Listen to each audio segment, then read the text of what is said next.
So, founder Eric, tell me about you and your co-founder Elizabeth. Yeah, I met Elizabeth yesterday while we were walking our dogs, and we just decided to start this AI company together, which we're going to grow into a huge company over the next 15 years. Give us money? No.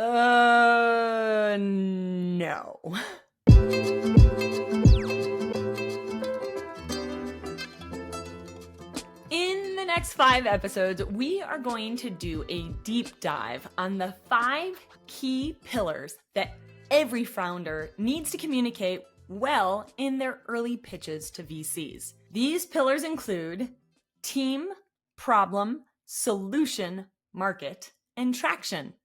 Today, we are going to focus on team.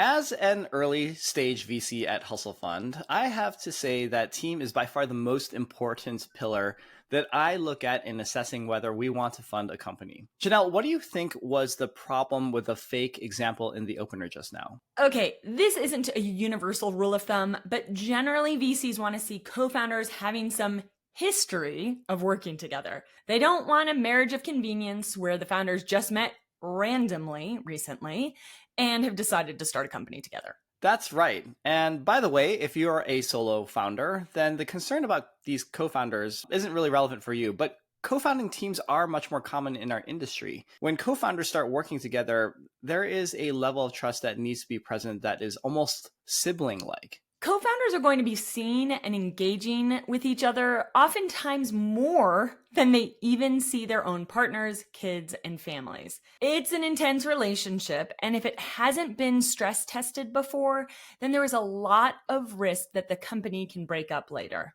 Yeah, and at the pre-seed angel stages of a company, co-founder breakup is one of the top risks of failure for a company. Sometimes the company, the ideas, the market, they're all amazing, but despite everything, the relationship just doesn't work. Janelle, it doesn't just stop with co-founder working history, but skills matter too. Right. Maybe we can demonstrate this by another fake exchange between VC and founders. All right, let's try this one. Hey VC Janelle. I'm really excited to pitch you about our idea to cure COVID completely with just a single pill. Wow, this is like a $1 trillion opportunity. You're saying I can take just one pill and COVID will never happen again? Exactly. Well, tell me a little more about your backgrounds as co-founders. Well, I have a degree in English and worked as a marketer at an ad agency, and my co-founder, Elizabeth, scaled a professional dog walking company in our city. Okay.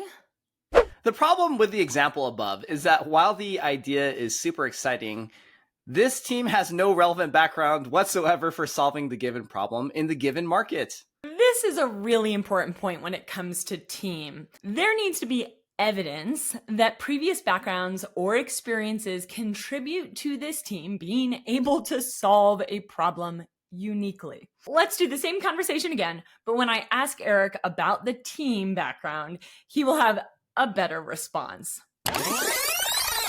Wow, this is an amazing idea. Can you tell me a little bit more about the backgrounds of you and your co-founder? Janelle, I'll be happy to tell you about our backgrounds for me and Elizabeth. I have a PhD in virology, and my co-founder Elizabeth is a medical doctor. We worked in the same virology lab at Genentech for 15 years and shipped over a dozen vaccines related to rare viruses. Okay, take all of my money.